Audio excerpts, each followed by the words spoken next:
मेरे प्यारे दोस्तों, कैसे हो आप सभी। उम्मीद करती हूँ कि आप सभी स्वस्थ होंगे, मस्त होंगे और अपनी तैयारी अच्छी ढंग से कर रहे होंगे। आज मैं आप लोगों के साथ लेकर आई हूँ क्लास 10 की मैथ, जिसका नाम है वास्तविक संख्याएं।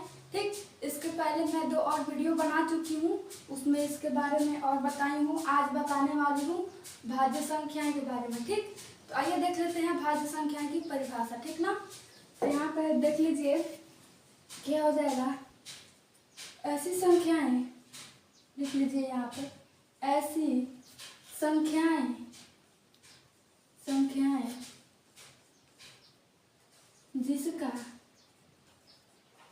जिसका गुणनखंड 2 से ज्यादा हो, जिसका गुणनखंड 2 से जिसका गुणनखंड 2 से ज्यादा हो, क्या कहलाएगा बाबू? भाज्य संख्याएं कहलाएंगे। ठीक, तो 2 से ज्यादा हो उसे भाज्य संख्याएं कहते हैं। क्या कहते हैं बाबू? भाज्य संख्याएं कहते हैं। ठीक, भाज्य संख्या किसे कहते हैं? ऐसी संख्या है जिसका गुणनखंड 2 से ज्यादा हो उसे भाज्य संख्याएं कहते हैं। एग्जाम्पल में देख लीजिए। एग्जाम्पल में क्या हो जाएगा? 4, 6, 8, 9 ...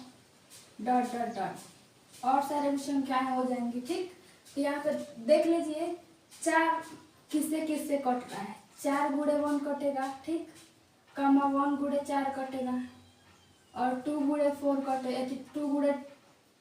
2 से कट जाएगा। ठीक, 2 गुणे 2 होगा ना, तभी ना 4 होगा, तो ये कट जाएगा। ठीक, इसका मतलब ये 2 से ज्यादा गुणनखंड हो रहा है। ठीक, 2 से ज्यादा हो रहा है गुणनखंड, तो इसीलिए इसको भाज्य संख्याएं कहते हैं। ठीक, अब देख लीजिए अभाज्य संख्याएं। ठीक, अभाज्य, यहाँ पे हेडिंग डाल लीजिए अभाज्य संख्याएं। क्या बाबू? अभाज्य संख्याएं। इसका परिभाषा क्या होगा? ऐसी संख्याएं जिनका गुणनखंड केवल 2 हो उसे ही हम क्या कहते हैं? अभाज्य संख्याएं कहते हैं। तो लिख लीजिए ऐसी संख्याएं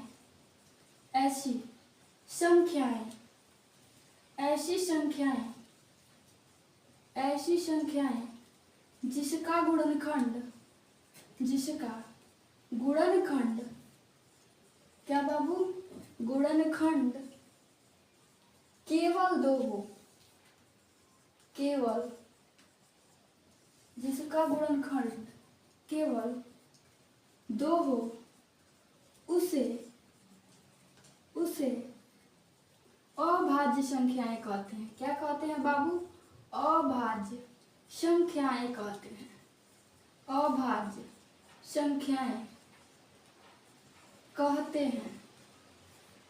अभाज्य संख्याएं कहते हैं। अभाज्य संख्याएं किसे कहते हैं? ऐसी संख्याएं जिसका गुणनखंड केवल 2 हो उसे अभाज्य संख्याएं कहते हैं। ठीक, इसका एग्जाम्पल में क्या हो जाएगा? देख लीजिए इसका एग्जाम्पल। 3, 5, 7, 11 और सारे भी संख्याएं हो जाएंगी। ठीक, तो ये सभी क्या है? अभाज्य संख्याएं। कैसे? इसका 3 गुणे 1 हो जाएगा और 1 गुणे 3 हो जाएगा, और किसी के पहाड़े में नहीं आता है। इसका केवल 2 ही गुणनखंड हो रहा है, इसीलिए यह क्या है? अभाज्य संख्याएं। क्या है बाबू? अभाज्य संख्याएं। ठीक, मान लीजिए 5 ले लीजिए, तो 5 गुणे 1 हो जाएगा और 1 गुणे 5 हो जाएगा। इसका भी केवल 2 ही गुणनखंड निकल रहा है, इसीलिए यह अभाज्य संख्याएं है। ठीक, अब हम पढ़ेंगे परिमेय संख्याएं और अपरिमेय संख्याएं, उसके बाद से वास्तविक संख्याएं के बारे में जानेंगे। ठीक ना,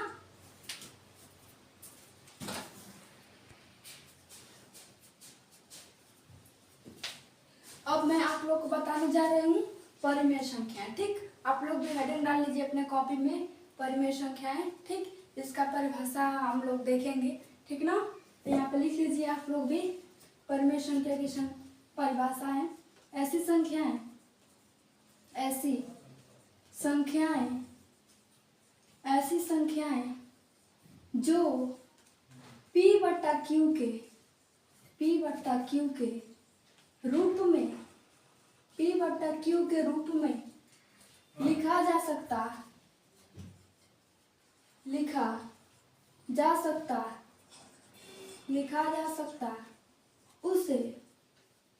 उसे क्या कहते हैं?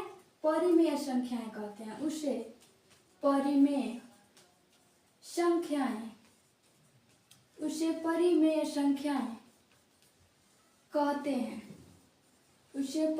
संख्याएं कहते हैं। ठीक, परिमेय संख्या किसे कहते हैं? ऐसी संख्या जो P बट्टा Q के रूप में लिखा जा सकता है उसे ही क्या कहते हैं बाबू? परिमेय संख्याएं कहते हैं। ठीक, जहां, यहाँ पे लिख लीजिए, जहां P और Q पूर्णांक है। क्या है बाबू?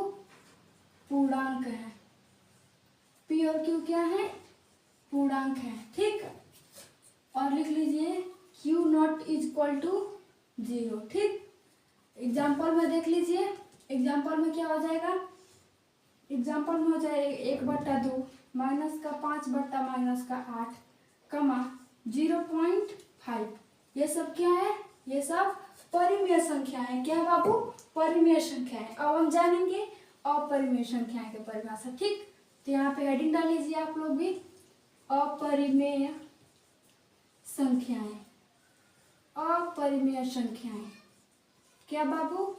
अपरिमेय संख्याएं। ठीक, तो अपरिमेय संख्या की परिभाषा लिख लीजिए। ऐसी संख्याएं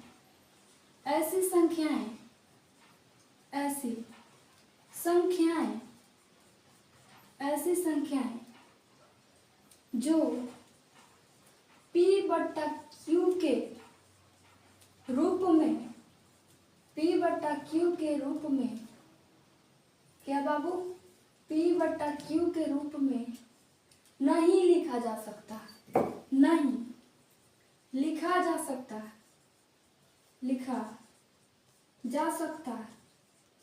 P बट्टा Q के रूप में नहीं लिखा जा सकता, उसे अपरिमेय संख्याएं कहते हैं। क्या कहते हैं बाबू? अपरिमेय संख्याएं कहते हैं।